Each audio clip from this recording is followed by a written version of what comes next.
Hi hello welcome back to my channel. ఈరోజు నేను చేయబోయే రెసిపీ తమలపాకు సగ్గుబియ్యం పకోడీ.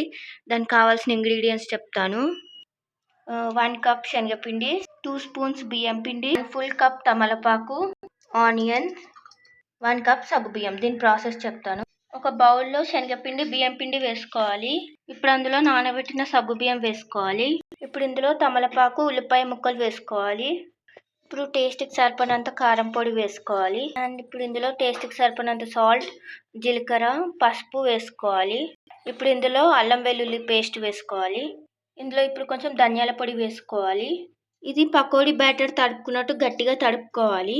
మరీ గట్టిగా కాకుండా మరీ లూజ్లో కాకుండా మీడియంగా తడుపుకోవాలి.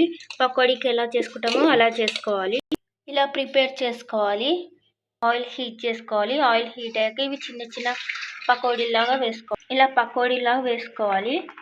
ఇవి గోల్డెన్ బ్రౌన్ కలర్ వచ్చేంత వరకు ఫ్రై చేసుకోవాలి. అన్ని ఫ్రై అయ్యాక సర్వింగ్ ప్లేట్లో పెట్టి ఎలా ఉందో చూపెడతాను. ఇవి మంచిగా గోల్డెన్ బ్రౌన్ కలర్ వచ్చే వరకు ఫ్రై చేస్తే క్రిస్పీగా వస్తాయి. అన్ని ఫ్రై అయ్యాక ఎలా ఉందో చూపెడతాను సర్వింగ్ ప్లేట్లో పెట్టి.